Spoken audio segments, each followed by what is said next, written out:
ভারতের পশ্চিম উপকূলের নিচে লুকিয়ে আছে এমন এক শহর যা নাকি ভগবান কৃষ্ণ নিজে বানিয়েছিলেন। হ্যাঁ, ডুবে যাওয়া দ্বারকা নগরী। প্রাচীন গ্রন্থ বলে কৃষ্ণ পৃথিবী ছাড়ার কিছুক্ষণের মধ্যেই নাকি এই দ্বারকা বা দ্বারকা পুরোপুরি সমুদ্রে মিলিয়ে যায়।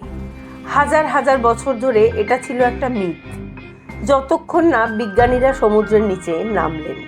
1980-র দশক থেকে সমুদ্রের নিচে পাওয়া যেতে থাকে পাথরের বিশাল ব্লক, পুরনো দেওয়াল, ঘাট আর শত শত স্টোন অ্যাঙ্কার। আরও চমক, এগুলোর কার্বন ডেটিং জানায় যে এগুলোর বয়স প্রায় 3500 থেকে 5000 বছর। মহাভারত আর বিষ্ণু পুরাণে যে পরিকল্পিত বন্দর বা নগরীর বর্ণনা আছে, সেই একই ধাঁচ দেখা গেছে এই জলের নিচে। মানে গল্পটা শুধু গল্প নাও হতে পারে।